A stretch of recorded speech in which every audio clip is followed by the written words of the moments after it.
Mesdames, Messieurs, un nouveau jour se lève sur la cité et grande est notre joie de vous retrouver tranquillement ce matin afin de participer donc à votre réveil que nous souhaitons excellent. Bonjour à chacun et à tous. Jennifer Sativi, bonjour. Bonjour Alain Sotoumé, comment allez-vous? Ça va, super bien, tranquille, et vous? La pêche ce matin.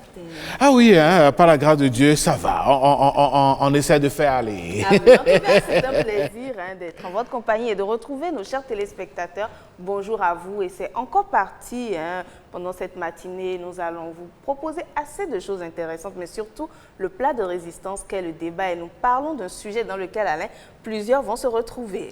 Je me demande si ce n'est pas tout le peuple béninois qui va se retrouver dans ce sujet. Mesdames, Messieurs, ce matin, nous parlons de comment faire pour sortir ou vivre la crise ou bien la cherté des produits de première nécessité. C'est un euphémisme de vous dire que ces produits connaissent, disons, une augmentation de prix inexplicable et inexpliquée ces derniers temps, mais on ne va pas s'attarder sur les causes de ces flambées-là, mais plutôt quelles sont les solutions, les démarches, les comportements. Qu'est-ce qu'il faut faire pour s'en sortir, Jennifer? Tout à fait, parce que vous savez, c'est évident, les budgets prennent forcément un coup, mais il y a des astuces et ce sont ces astuces que nos invités ce matin vont partager avec nous et je suis impatiente de savoir, Alain. D'accord, si vous êtes impatiente de savoir, nous sommes heureux, mesdames, messieurs, de vous annoncer que cette émission, on va faire les choses autrement ce matin et on va découvrir un coin de notre pays et vous revenir.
Et oui, mesdames, messieurs, c'était là une visite dans le parc Pendiari. On ne cessera jamais de vous inviter à faire un tour là-bas, surtout avec les réformes engagées par le gouvernement.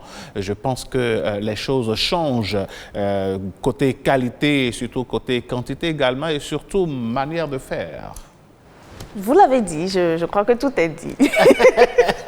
Pourquoi vous? Ça vous fait penser à... Non, oubliez. D'accord, je ne dis rien alors. Mesdames, Messieurs, nous allons passer à l'humour matinal. Vous le savez très bien, quel que soit ce qui se passe dans la vie, si on a des espaces pour sourire, le reste vient naturellement. Et voici donc Instant Humour.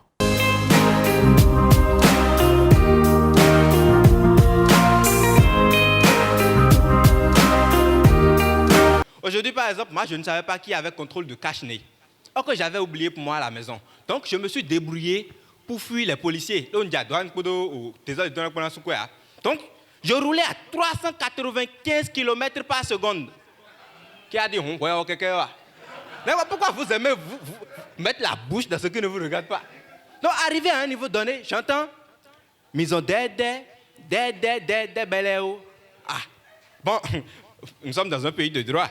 Qui suis-je moi pour interdire les chansons qui indexent Gana comme ça? Donc, j'ai continué tout en redoublant de vitesse. Arrivé à un niveau donné, j'entends, non vie, oui. Ah, là, ça a commencé par m'inquiéter. Puisque après ça, il y a un corbillard qui est passé devant moi. Donc, je suis descendu de la moto, j'ai regardé à gauche et à droite, il n'y avait rien. Donc, j'ai continué tout en triplant de vitesse. C'est quand j'ai dépassé à peine un camion que j'entends « Au FIFA, Kedeanaï, mon lot ». Non, le corona, vraiment, ça nous dépasse. C'est à cause de tout ça que les docteurs ont changé de gamme. Hein. Ils sont rigoureux maintenant. Quand tu vas à l'hôpital, peu importe ton problème, on te dit que c'est Covid-19. Tu as mal à la tête, tu vas à l'hôpital, c'est le corona. Tu as le corps chaud, tu vas à l'hôpital, on te dit c'est le corona. Mon cousin avait déception amoureuse. Hey, donc c'est le corona. Vous voyez? C'est pourquoi moi, la dernière fois, j'avais le corps chaud, j'avais un peu mal à la tête. Je n'ai pas voulu aller là-bas parce que nous, ils donnent le corona. Vous voyez? Donc, j'ai préféré aller à la pharmacie. J'ai un blessé santé. Ouais. Donc, arrivé là-bas, il y avait un fou qui était au bord de la voie. Je l'ai dépassé, je suis rentré. J'ai commencé par expliquer mon problème au pharmacien. En même temps, le fou est venu me voir. Il dit, grand frère, excusez-moi. Hein. En fait, vous avez mal à la tête, non? Je dis oui. Il dit, parfois, vous avez le corps chaud. Je dis oui. Il dit, parfois, vous restez tranquille, vous faites des calculs, vous trouvez des réponses vous-même, réponses erronées, vous recalculez. Je dis oui. Donc, jusque-là, je n'ai pas compris. Il dit, grand frère, ça là, c'est pas coronavirus. Hein. C'est sa version améliorée. Oh, mais quoi? Coronavirus 2.0. Coronavirus Pro Mass. Je me suis évanoui. Je vous parle d'une réalité. Petit corona même ne respecte pas Dieu. La dernière fois, on était à l'église et le pasteur priait. C'était un jour de délivrance. Donc, il y avait beaucoup de personnes là. Tout le monde, c'était chaud. Arrivé à un niveau donné, il restait un seul fidèle. On dit, monsieur, venez, il est venu. On dit, vous avez quel problème? Il dit, j'ai le coronavirus. Et il précise, je suis en phase terminale. C'est que Dodo est aussi Blumtini, hein? Vous voyez, vous me suivez? Voilà. Donc, le pasteur regarde le fidèle, il regarde les autres fidèles et il se met à rire. Alléluia! Alléluia! Dis à ton voisin, Corona est petit. Répète après moi, Corona est petit. Corona chaprapra. Corona chaprapra. Et puis il enlève sa veste, il démarre la prière. Oh Seigneur, toi qui as multiplié le pain, toi qui as multiplié les poissons, que ton esprit de multiplication vienne guérir ce type. Bois. Et puis le type est tombé bas comme ça. On le relève et puis on amène la machine de contrôle. On met ça sur sa tête. Bing, bing, bing. On entend, le virus vient de se multiplier. Esprit de multiplication. Ah. Donc, le pasteur, il était tellement glacé. Et puis, il a regardé le fidèle. Il a regardé les autres fidèles. Et puis, il prend sa Bible et dit, en vérité, je vous le dis, même dans la Bible, il est écrit, en cas de Covid-19, si le pasteur, après prière intense, la machine de contrôle continu de détecter le virus, c'est que c'est sa batterie qui est déchargée. Alléluia! Alléluia! Merci. D'accord. Allez, mesdames, messieurs, on va enchaîner avec une autre rubrique. Vous savez, nous savons agencer un peu les choses par ici et je sais que vous attendez la musique de ce matin. Et ici, sur ce plateau, dans Nopidel, nous faisons la promotion de nos artistes, des artistes musiciens béninois. Et ce matin, on va parler reggae. Ce matin, on va parler d'un phénomène que l'artiste décrit. On va regarder le clip, Jennifer, n'est-ce pas? Oui, un très beau clip. On va revenir oui. en parler. Tout à fait. Allez, voici le clip du jour.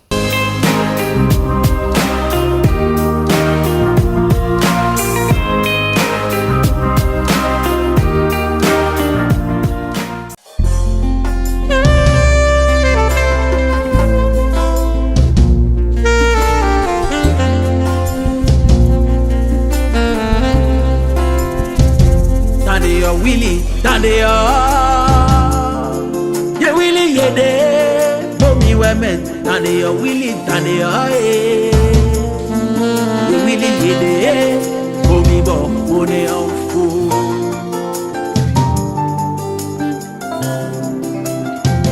That they are willing, that they are callow, they willing, they for me, women, and they are willing, and they are willing, they for me, but for they are full.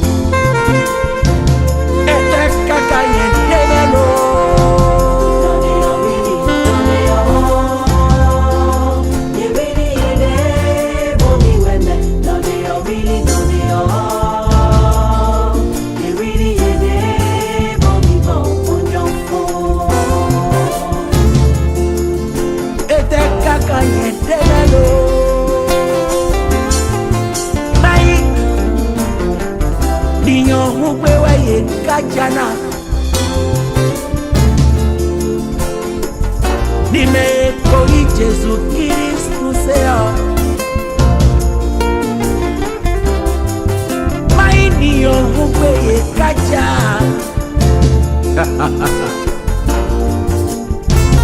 Botane wa wili tane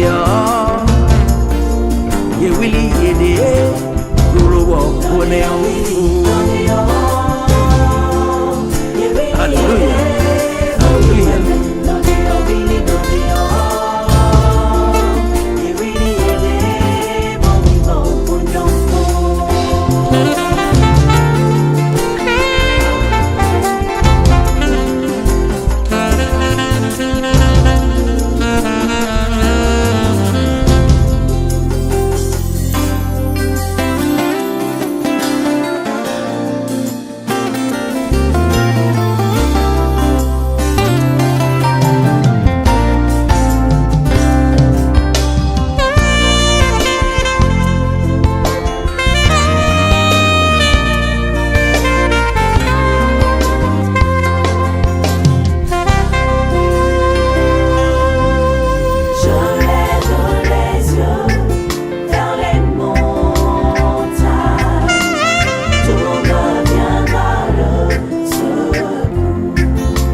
C'était la Etonfla Saba. Etonfla Saba. Vous avez dû constater le changement de nom quand nous avons posé la question à l'artiste. Il nous a dit Etonfla, il a changé de nom.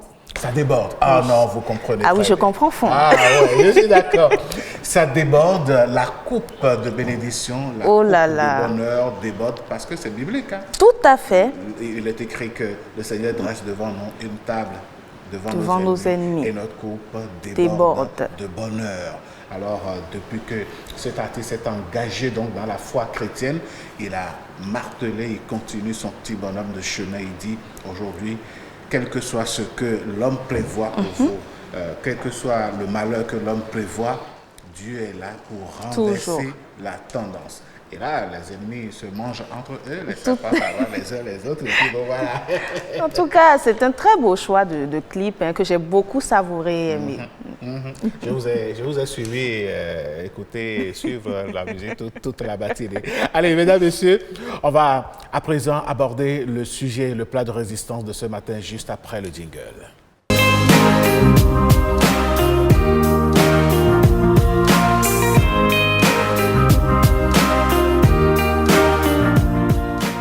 C'est un secret de Polichinelle que de vous dire que les denrées de première nécessité coûtent cher, je dirais même très cher. Il y a une flambée sur le marché et que ce soit les commerçants ou les consommateurs, chacun de son côté se plaint. Ce matin, mesdames, messieurs, nous n'allons pas faire le débat sur les causes de cette flambée des prix. Mais nous allons essayer avec nos invités de voir quelles sont les astuces, quels comportements, comment nous pouvons nous réadapter à ces situations et faire en sorte de ne pas sentir trop la crise. Et déjà sur ce plateau, Jennifer, nos invités sont installés. Exactement, nous avons nos invités sur le plateau. Les profils sont très bien représentés, Alain. Nous avons une femme au foyer, celle-là qui va au marché, qui sait un peu comment ça se passe. Il s'agit de Madame Naya Lawson Alassane. Bonjour Madame Naya. Bonjour Madame Jennifer. Merci d'avoir accepté notre invitation. J'espère que vous avez assez d'astuces à partager avec nos téléspectateurs et nous. Il y en a quand même. D'accord. Et en face de vous, il y a Monsieur Guy Alapini. Bonjour. Bonjour, madame. Vous êtes économiste gestionnaire. Oui, je suis économiste gestionnaire. Merci d'avoir accepté notre invitation. Et au téléphone, Alain, la gente masculine est également représentée. Souvent, ce sont les chefs de famille, les papas qui donnent la popote. Monsieur Martin Chaffara est avec nous ce matin. Bonjour, Monsieur Chaffara. Bonjour madame la journaliste. Alors, vous restez en ligne avec nous et nous allons faire le débat avec vous. Comme d'habitude. D'accord. D'accord. Alors, Monsieur Chaffara, on va commencer avec vous. Dites-nous, en tant que père de famille, est-ce que ces dernières semaines, pour ne pas dire ces derniers mois, vous recevez des plaintes de madame d'une certaine façon relativement à la popote que vous donnez à la maison? Absolument. Ah, dites-nous, qu'est-ce qui se passe? Absolument. Tout a changé. Tout a changé véritablement à la hausse. Tous les prix, tous les produits ont augmenté de prix. Ça, il faut l'avouer. Ce n'est pas que les femmes qui vont marcher. Nous-mêmes, nous arrive en allant au service de nous arrêter pour acheter des petits trucs, soit en disant qu'on veut amener aux enfants à la maison, ainsi de suite. Oui. Nous le constatons aisément. C'est réel, ça c'est un secret de Polichinelle en fait. D'accord. Oui. Alors, on va revenir à vous tout à l'heure. On revient sur le plateau. Madame Lawson, dites-nous, vous allez au marché tout le temps. Monsieur Chaffara vient de dire que lui reçoit des plaintes de son épouse. Est-ce que vous aussi vous plaignez à la maison? Merci beaucoup monsieur le journaliste. Je voudrais faire une petite clarification et dire que lorsqu'on parle de cherté de la vie, je ne sais vraiment pas. Cette thématique, pour moi, doit s'appliquer aux besoins vitaux de l'homme. Donc, pas seulement dans le domaine alimentaire. Parce que lorsqu'on doit se loger, se vêtir, s'instruire, à tous ces endroits, la cherté s'impose. On n'a vraiment pas le choix. Et donc, pour revenir à votre question, la cherté, elle est là. On fait avec, malheureusement.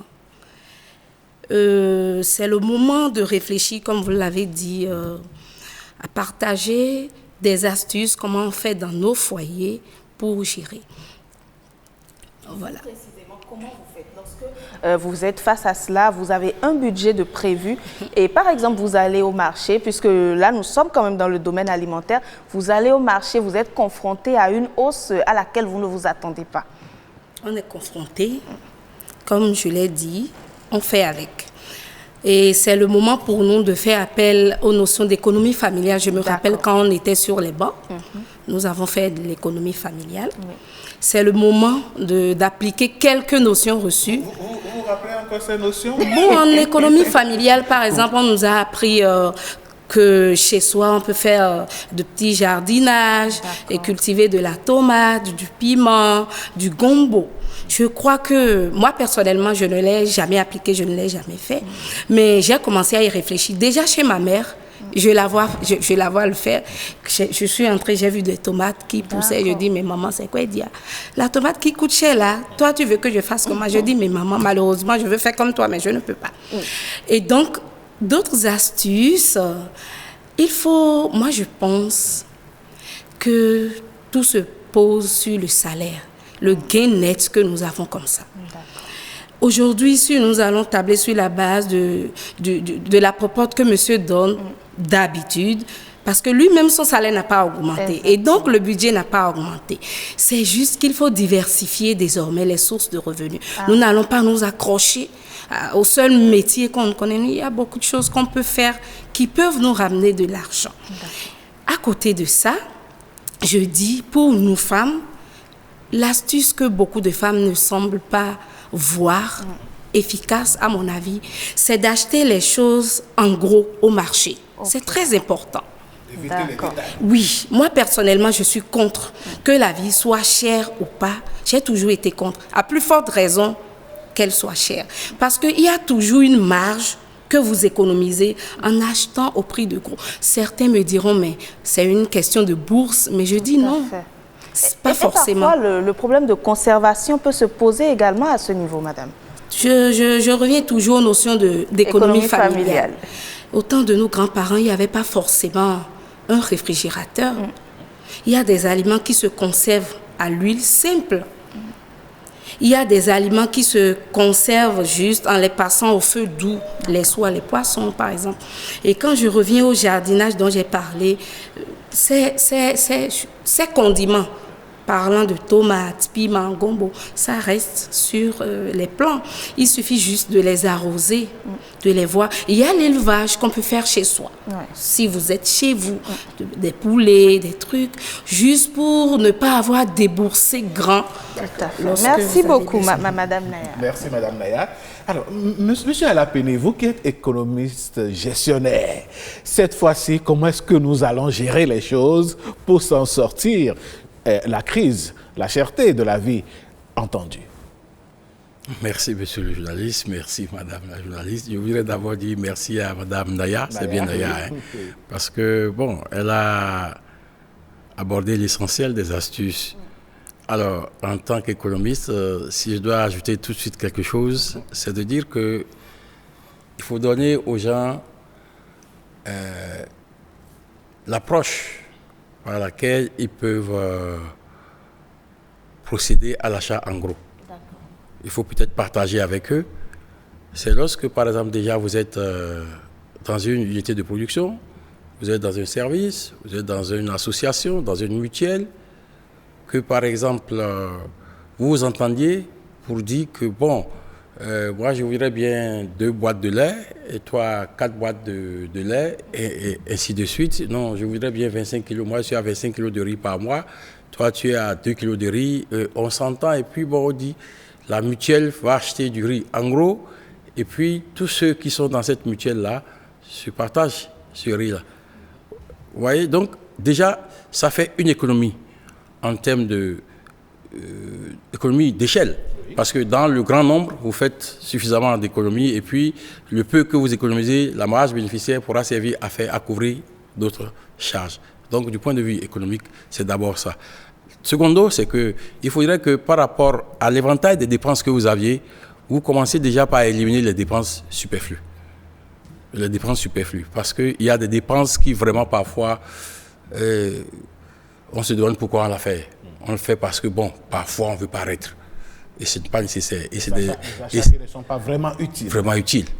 Donc, et dans ces conditions, et ce sont ces achats-là, ces produits-là qui prennent suffisamment de prix sur le marché, parce que quand on sait que c'est pour paraître, bon, on met suffisamment. C'est ceux qui ont les moyens qui veulent, les gagnent petit pain aussi, vont sur ce marché aussi. Et donc, il va falloir qu'on fasse l'état des lieux, des besoins indispensables pour pouvoir savoir quelles dépenses effectuer de façon très utile. Monsieur Alapene, dites-nous, on entend souvent certaines personnes dire si nous décidons de consommer local, le problème pourrait se résoudre. Sauf que sur le marché, on remarque également que les produits localement fabriqués, les denrées localement produites, coûtent parfois un peu plus cher que les denrées importées. Qu'est-ce qui explique cet état de choses? Oui. Vous savez, et lorsque c'est importé, parfois, il y a des coûts ou des coûts que l'État supporte à des niveaux donnés. Par des subventions. Par des subventions. Et donc, quand ça arrive sur le marché, ça devient moins cher par rapport à la production locale. Mais pourquoi l'État ne ferait pas la même chose en subventionnant les productions locales, par exemple? Oui, la subvention de la production locale pose un certain nombre de problèmes. Parce que quand vous subventionnez votre production locale et que vous ne prenez pas certaines dispositions, votre subvention sera consommée par les autres pays environnants ou bien l'extérieur. Donc, il faut faire attention avec la subvention. Je n'ai pas abordé la question en termes de produits locaux parce qu'aujourd'hui, c'est presque évident que tous les produits locaux ont connu un accroissement de prix sur le marché. Alors, cet accroissement est dû à quoi? Les gens vont dire non, que c'est parce que la production n'est pas abondante, ou bien les gens, la main d'œuvre n'est pas suffisante. Mais la réalité, c'est que les gens ont compris que par rapport aux produits locaux, il y a des marchés sur lesquels il faut pouvoir aller les vendre pour les vendre suffisamment vite et bien. Et donc, des produits que vous trouvez au marché d'Antopa, peut-être à 200 francs, vous rentrez peut-être chez vous, là où c'est produit, parfois c'est plus cher.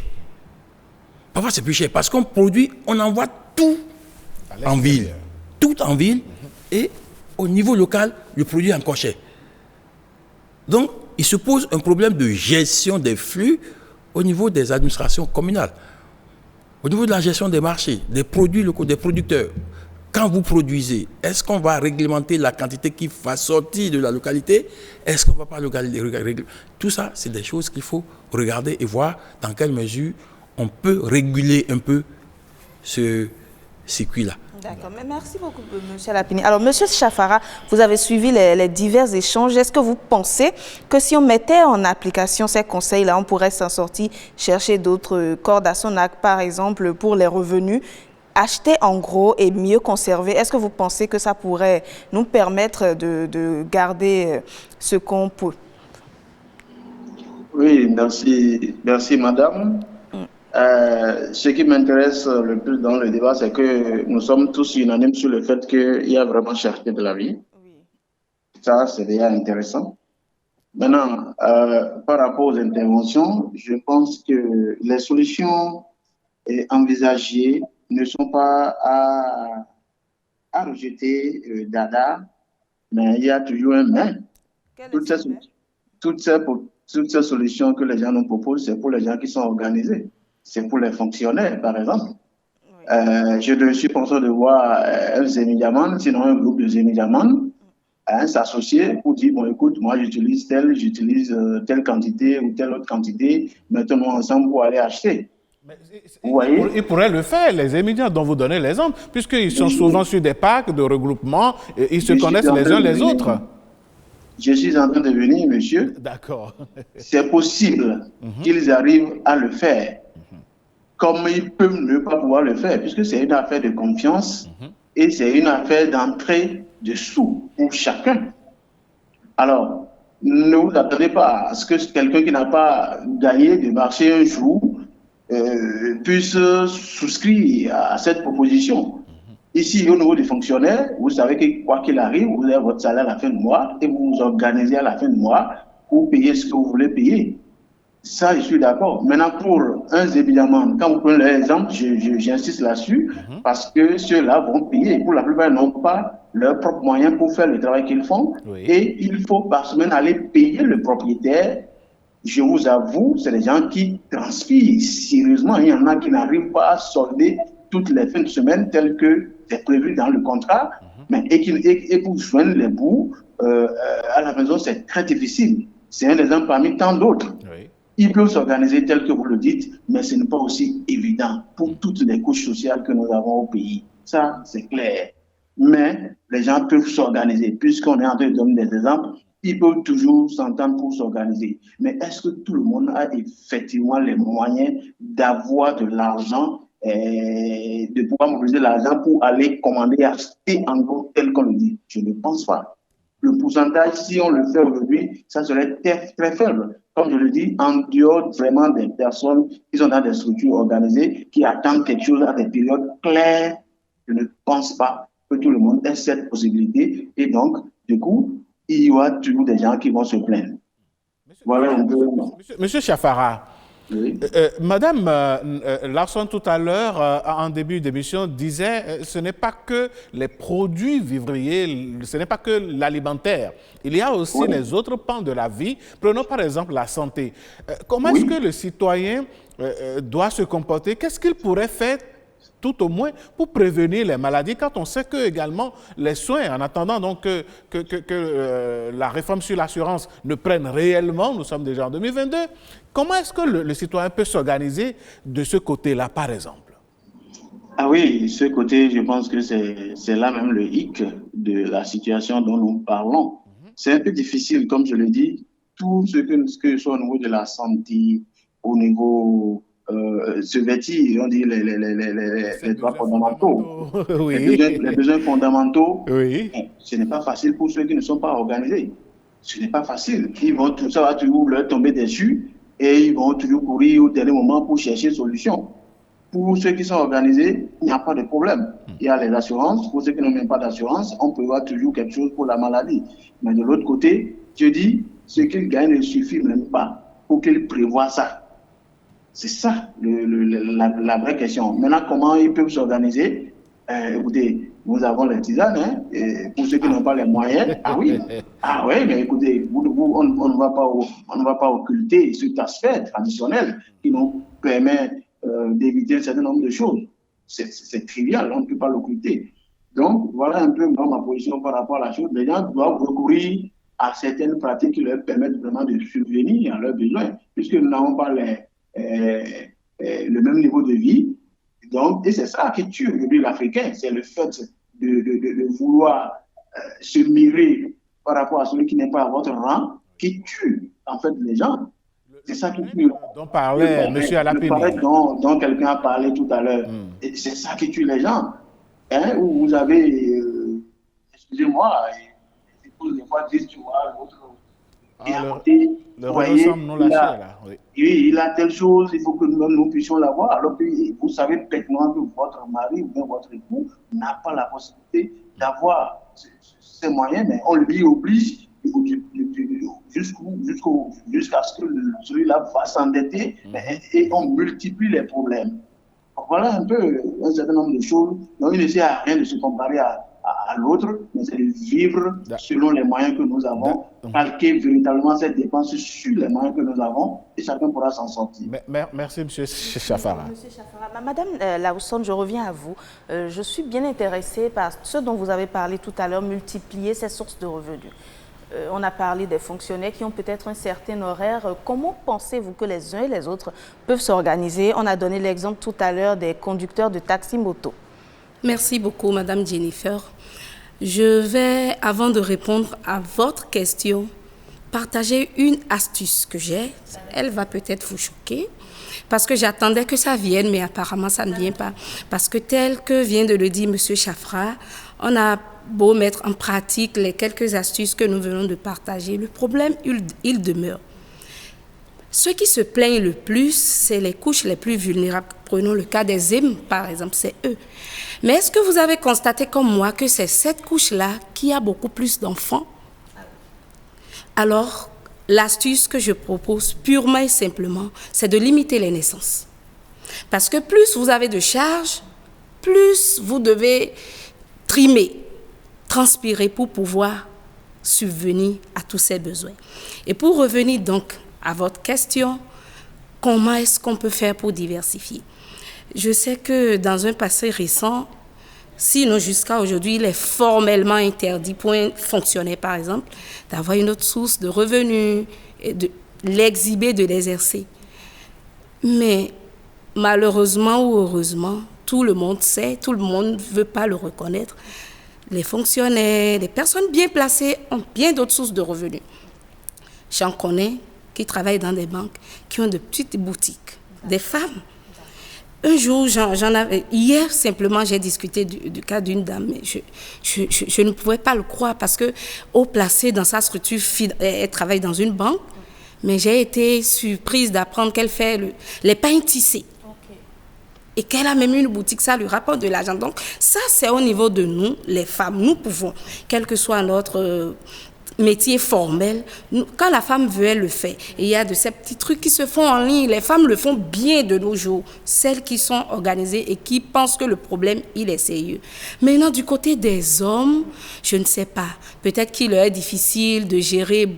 Ils ont tellement à faire au boulot, je ne sais pas. Mais je sais, ils ont souvent leur bise. Ils disent bise qu'ils gèrent. Donc, c'est à eux de savoir si ces business-là sont louches ou s'ils sont sains, catholiques. Donc, pourvu que ça rapporte de l'argent. Aujourd'hui, ce qu'il faut faire pour diversifier les sources de revenus sont légion. D'accord. Mais lorsque M. Alapini nous parle également de certaines astuces, par exemple, limiter ses dépenses, se débarrasser de ce qu'on peut appeler superflu, pour quelqu'un qui est habitué à un certain train de vie, est-ce que vous pensez que c'est toujours facile du jour au lendemain de changer la casquette? Madame la journaliste, je pense que oui. Oui. On paraît simplement parce qu'on veut faire plaisir aux autres. Oui, peut-être que les enfants, prenons le cas d'une famille qui a des enfants qui sont habitués à un certain confort, à un certain standing de repas. Est-ce que les parents peuvent se lever du jour au lendemain comme ça et couper? Dormir sous climatiseur, par exemple. Oui. C'est du superflu, selon moi.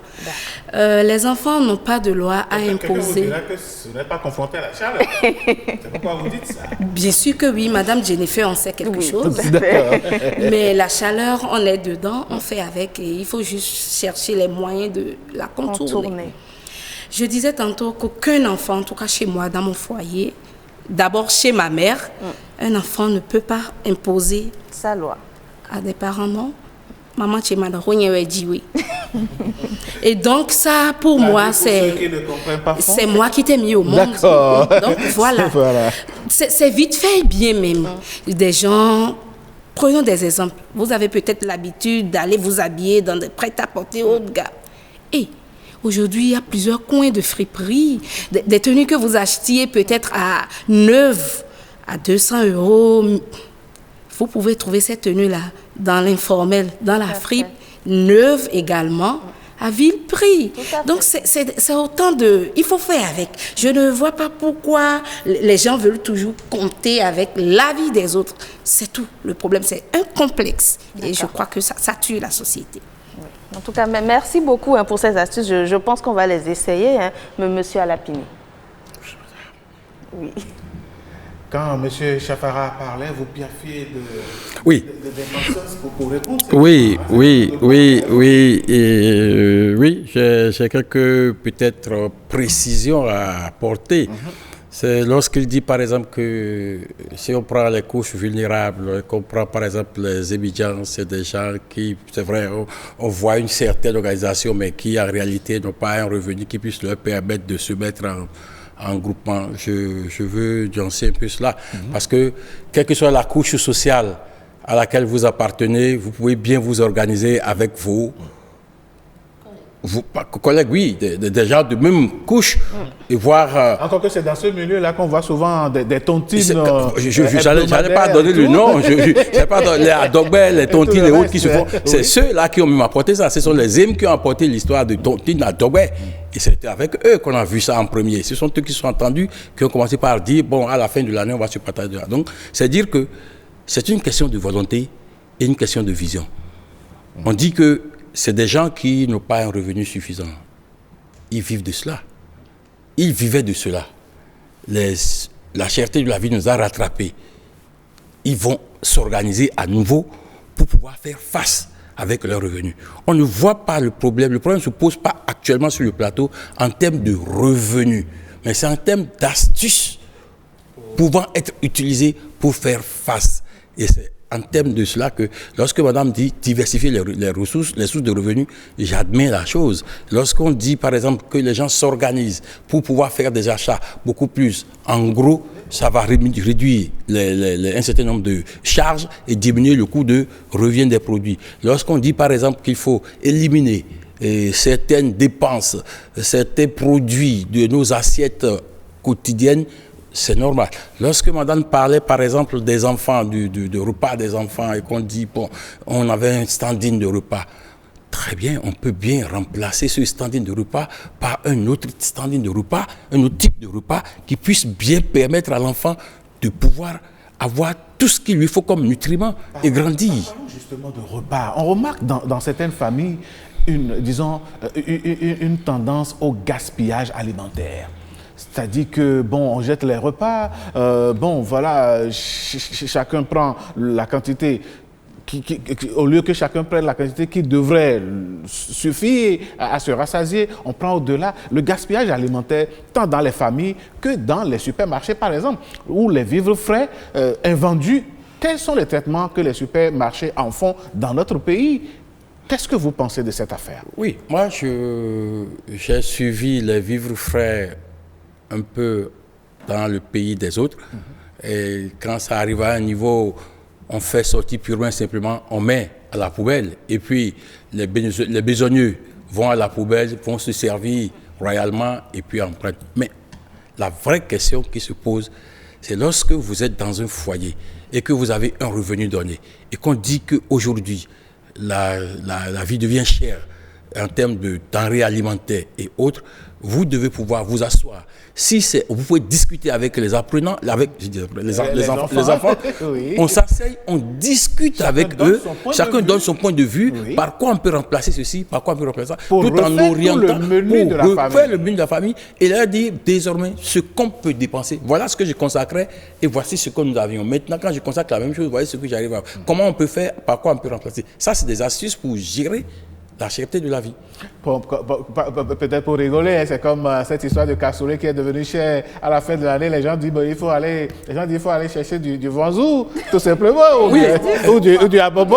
Et du coup, il y a même une nouvelle gamme qui est apparue dedans, on dit qu'il y a le paillot et l'original. Et l'original. Bon, aujourd'hui. Moi, je ne savais pas. Voilà. Moi, je n'ai jamais su.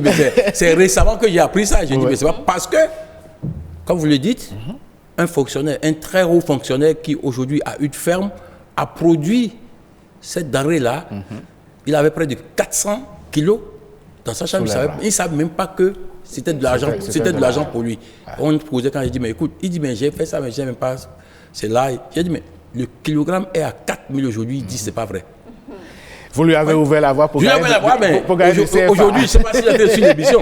Aujourd'hui, il a pensé que je voulais le gruger, alors que moi, je voulais juste lui trouver un marché. C'est ça. Et bon, il s'est ravisé et il dit, bon, attends, je vais attendre un peu, de voir le prix sur le marché avant d'acheter.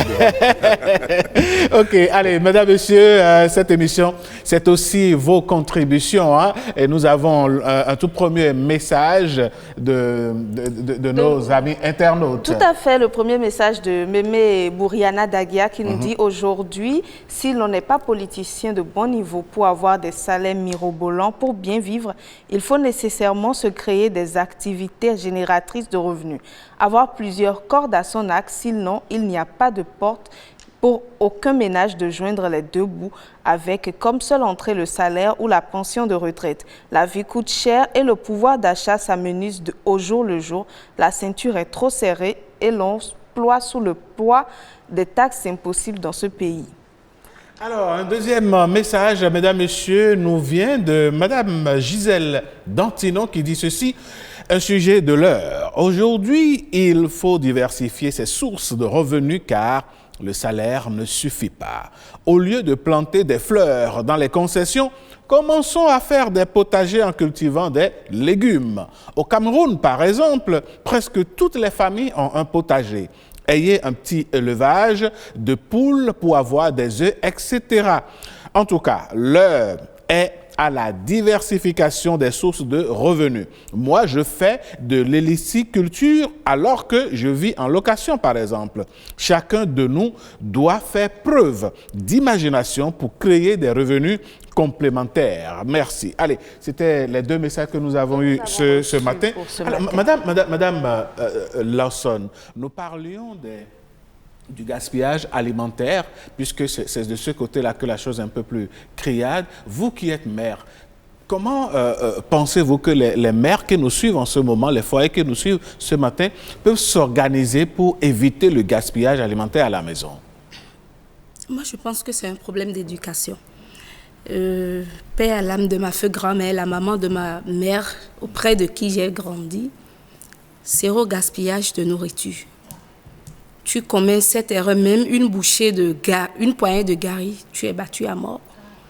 Mieux, sur le plan religieux, en tout cas pour l'éducation que j'ai reçue, il y a d'autres qui meurent faute de ce minimum que vous gaspillez. Donc, c'est une question d'éducation chez moi.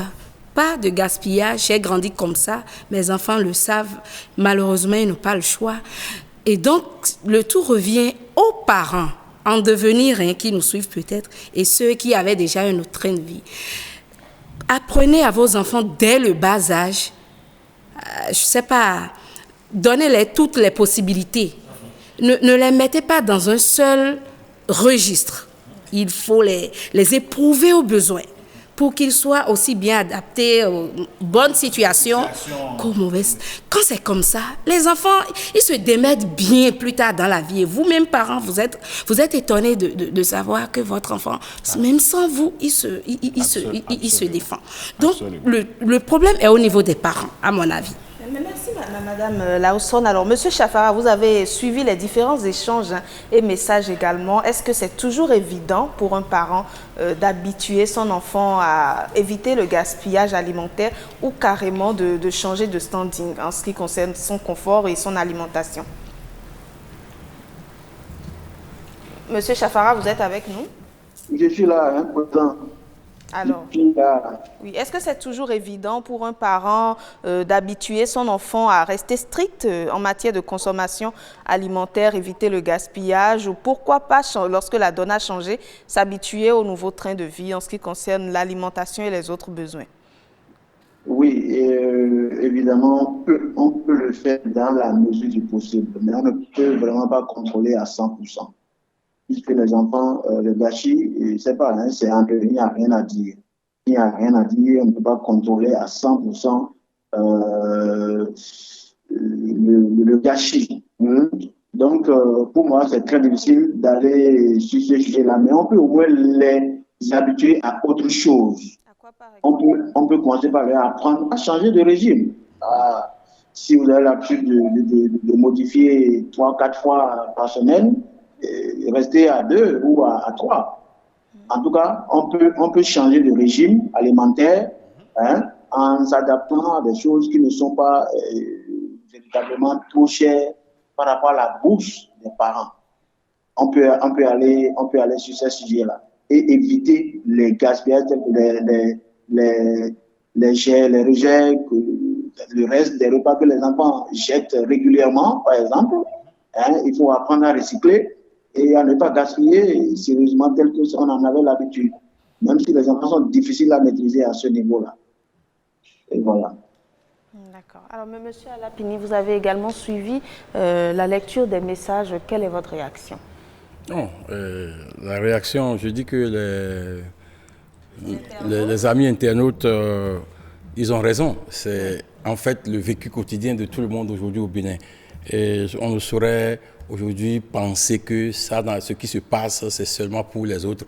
Mais lorsqu'on parle, je reviens toujours sur la question de revenu. La question ne se pose pas en ces termes. Même celui qui a un revenu modeste ou bien revenu très élevé aujourd'hui, il subit la même pression que nous.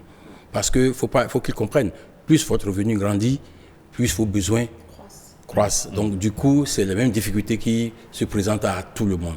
Et ce que nous allons peut-être dire par rapport à la question de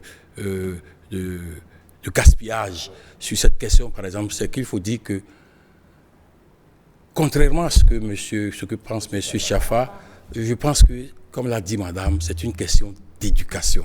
On peut bel et bien contrôler. On peut suivre les enfants. D'abord, après avoir discuté avec eux, chacun devient gardien de l'autre. Vous allez entendre un autre dire « Ah papa, il n'a pas fini de manger son repas, il a pris ceci, il est allé, il a acheté le reste. » Du coup, au fur et à mesure que vous allez leur apprendre à se corriger, ils vont finir par prendre du pompier. Ça, c'est une question d'éducation. Alors, l'autre problème qui se pose tout à l'heure, nos internautes sont revenus sur les propos de Mme Lawson, cultiver, avoir un petit potager chez soi, mais il y a des concessions où il n'y a pas toujours la place pour cela. On est malheureusement confronté au problème. Jusqu'à preuve du contraire, nous sommes au Bénin. Oui. Et lorsque vous voulez vous adonner à cela, il y a toujours une place pour vous. Il y a toujours une place pour vous. Vous n'avez pas besoin de beaucoup d'espace. Si derrière votre concession, il n'y a pas de possibilité, et que vous avez un frère qui a une parcelle, qui se trouve à un endroit donné, et que vous ne pouvez même pas cultiver le tout, que vous avez des amis avec qui... Je dis toujours, c'est une question de gestion de la crise. Vous voyez avec vos amis, ah mon frère, est-ce que tu es prêt? On va faire peut-être un petit jardin ensemble. C'est pas un jardin pour faire du commerce. C'est un jardin pour pouvoir subvenir à certains besoins à la maison. Donc, du coup, vous vous entendez sur la question. Vous en faites. Encore que dans la maison, on peut faire du hors-sol, par exemple. Hors-sol, oui. Moi, je dis, je fais partie de ceux-là qui pensent qu'on ne peut pas faire l'élevage chez moi. C'est une question de goût, c'est une question de moi, je n'aime pas. Mais je peux vous dire, ma femme, elle adore. Elle a toujours œuvré pour moi, j'ai dit, pas question. Mais elle a trouvé un moyen pour faire sa chose. Sur une autre parcelle. Et elle fait ça, elle adore ça. Donc, et moi, je mange bien. Voilà, moi, je mange. Non, mais c'est que je ne supporte pas. Vous ne supportez pas, mais vous mangez les poulets et les pas madame. J'en suffisamment. Donc, vous voyez, donc c'est des trucs, il faut bien s'entendre, il faut discuter, échanger. Et puis, bon, écoute, la parcelle qui est là-bas va faire ça dessus. Mais à la maison, permettez-moi quand même de me mettre à l'aise. J'ai combien de temps à vivre sur terre pour encore vivre avec les poulets là dans le salon. Permettez-moi de vivre ça d'abord. Donc, voilà un peu la question. Mais c'est une question vraiment d'organisation. Il faut que les gens se reprennent leur organisation, s'asseyent, regardent leurs revenus, se disent voici ce que je peux avoir et par rapport à ce que j'ai l'habitude de faire, mais est-ce que je peux toujours continuer sur ce plan-là? À la place du gari, est-ce que je peux pas avoir autre chose? À la place du tapioca, je peux avoir autre chose. À la place du maïs, est-ce qu'on ne peut pas diminuer la quantité de maïs pour ce qui est aujourd'hui plus proche de notre bourse, etc., etc. Aujourd'hui, le riz, je ne sais pas si vous êtes en train de constater, le riz local pourrait être plus cher désormais que le riz importé. Et la question se pose, on nous dit d'aller au local. Est-ce qu'on peut consommer ça local? Voilà, des questions. Donc on peut bien voir ce qu'on peut... D'accord. Madame Lawson, on se dirige un peu vers la fin de ce débat, mais vous avez évoqué un problème tout à l'heure, le problème de conservation des repas, par exemple. Nous avons mis l'accent sur les repas parce que aller s'acheter un costume à prix élevé dans un prêt-à-porter, ça c'est un choix personnel. Aller à Misebo, c'est aussi personnel. Mais aujourd'hui, le Béninois veut gérer le quotidien de ce qu'il doit pouvoir manger d'abord. S'il veut du poisson frais, il faut le mettre au frigo. Mais le prix de l'électricité a augmenté entre-temps. Comment il fait? Moi, personnellement, quand je veux manger du poisson frais, je le prends, je m'en vais l'acheter, je le mange. Parce que le poisson frais, lorsqu'il reste conservé, perd de la saveur, quoi qu'on dise. Le poisson d'eau douce, quand tu le prends, tu le cuisines. J'ai un frigo chez moi. Malgré ça, quand je veux manger du poisson frais, je vais au marché, je le prends, je le cuisine. Aussi simple que bonjour. Mais dans ce cas, comment conserver d'autres choses, les tomates? Vous avez peut-être de petites astuces à partager, tout le monde ne sait pas. Je sais que les tomates, lorsque vous voulez les conserver, c'est mieux de les prendre lorsqu'elles ne sont pas totalement mûres. On les conserve avec de la cendre ou bien dans un endroit sec, non humide, à l'air libre. Et au jour le jour, il faut procéder au tri, parce qu'il y en a qui vont mûrir, les écarter de temps en temps. C'est de petites astuces. Notre chef d'édition nous fait de grands gestes. On aura compris. Un dernier mot en 30 secondes, monsieur Alapini? Oui, mais c'est de dire aux gens que la vie, la cherté de la vie va toujours continuer et nous allons continuer à faire avec. Et donc, du coup, il vaut mieux s'organiser pour faire face avec. Allez, merci Madame Lawson. Un tout dernier mot en 30 secondes? Non, c'est bon. Cherté de la vie, le problème il est là, nous venons de le constater. Il faut faire avec. Il faut faire avec. Mais pendant ce temps, je me demande comment les hommes font pour gérer des maîtresses. Ça, c'est un autre sujet. Ça, c'est une question. La question est débattable. Non, malheureusement. C'est une question d'organisation. Déjà qu'on se plaît à la maison. Non, c'est une question d'organisation. Ok, au revoir. Merci. Ce débat-là, ce n'est pas le thème du jour de toutes les façons. Mesdames, Messieurs, nous espérons vous avoir apporté quelques petites informations, quelques petites astuces qui vont vous permettre de tenir ces temps de crise que nous traversons dans le pays. Ce qui est sûr, la grâce de Dieu se renouvelle tous les jours et nous pensons que d'ici à là, les gouvernants feront peut-être quelque chose pour que les populations puissent mieux respirer. Pour l'instant, nous, on va marquer justement un petit temps de respiration et vous retrouver juste après. Bienvenue au Bénin.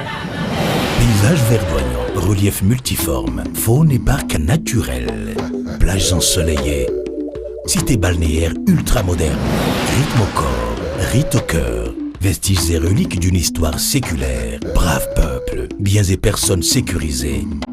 Le Bénin, terre de culture et de riches traditions, vous offre de grands moments de découverte et d'évasion. Venez visiter mon beau pays, le Bénin. Il vous surprendra. Bénin, miroir de l'Afrique.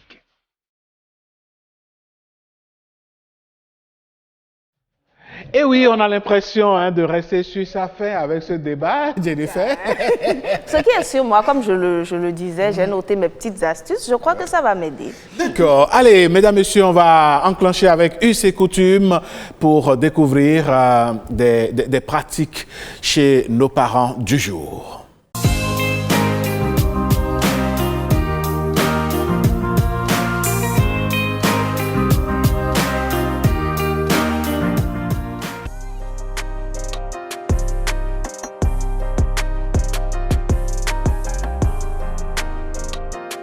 Le python est un animal sacré. C'est, disons, l'animal le plus craint dans notre milieu là-bas. Tous ceux qui sont liés à Ava sont des gens qui vénèrent le python. Lorsqu'il vous vient vous rendre visite à la maison, parce qu'il y a beaucoup de pythons qui arrivent dans les maisons, que l'on retrouve dans les cases, que l'on retrouve même sur le lit, sur les nattes, autour des jarres. Donc les pythons sont là et les pythons se sentent en milieu conquis. Ils savent qu'ils sont chez eux. Et lorsque vous recevez régulièrement la visite de pythons chez vous, c'est un indice qu'il faut aller consulter pour savoir quel est le message que le python apporte. Parce que si le python est là, vous pouvez décider de cohabiter avec. Ça ne gêne personne, ça ne fait du mal à personne. Lorsque vous avez un python qui naturellement vient lui-même vous rendre visite, c'est que vous êtes protégé contre toutes les forces du mal et les forces occultes dès que le python est là. Et tant qu'il est là, c'est déjà une source de prospérité. Ce n'est pas riche pour avoir de l'argent comme ça, mais vous êtes en paix, vous êtes en bonne santé.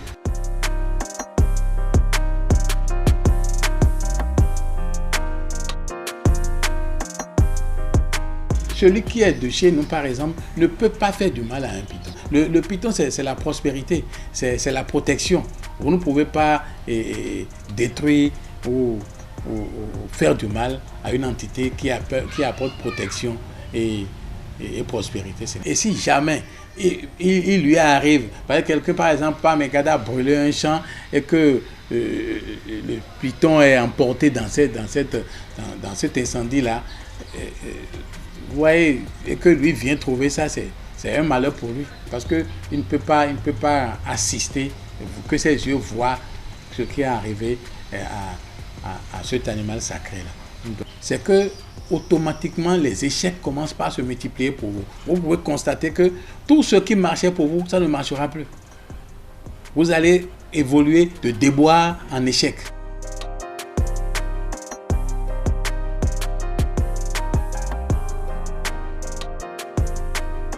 Il y a les responsables de culte d'Angbé qui existent. Les Dangbénos existent. Donc on se réfère à ceux-là et avec la consultation du Fa, il y a ce qu'il faut faire pour conjurer ce sort-là. Pour que ça ne se répète plus. Pour que ce malheur qui est arrivé ne vous prenne.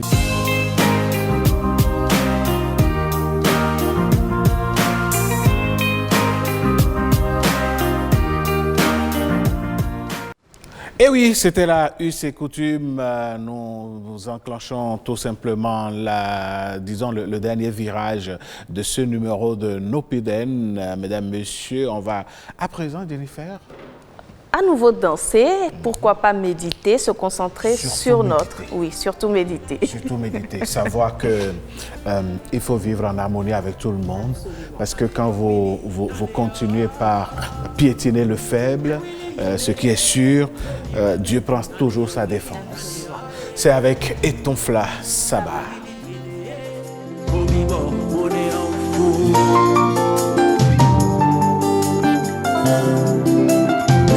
Daneo Willie, Daneo Kalo, ye Willie yene, komi weme Daneo wa Willie Daneo, ye Willie yene, komi bo oneo. Ete kaka yene melo, Daneo Willie Daneo, ye Willie yene, komi weme Daneo Willie Daneo.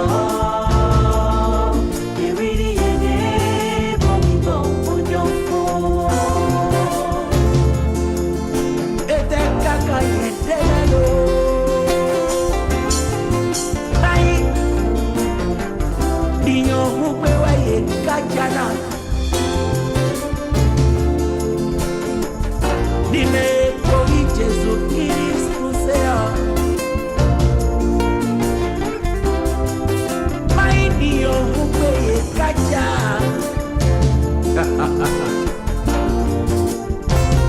Montaneo a Willie Taneo, ye Willie yene, urubo oneo Willie Taneo, ye Willie yene, Taneo Willie Taneo.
Qui a fait les cieux et la terre. Ah, merci Jennifer, mais vous faites une bonne choriste, hein?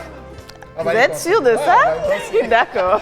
Allez, mesdames, messieurs, ce fut un plaisir d'avoir passé ces moments avec vous. On se retrouve très prochainement. Vous avez constaté, il y a quelques rubriques qui ont manqué. C'est pour des raisons, je dirais, de temps, hein, oui, parce que beaucoup de choses se passent et se passeront encore sur ce plateau. On vous retrouve dans un autre numéro prochain. Jennifer, oui. Excellente journée à vous. Excellente journée à vous aussi, Alain. Vous me manquez déjà, c'est bizarre. Non, ne vous en faites pas. Je vous retrouve dans quelques jours pour notre numéro. Absolument. Allez, au revoir et merci à toute l'équipe qui nous a accompagnés aujourd'hui. Vraiment, les gars, vous avez été formidables.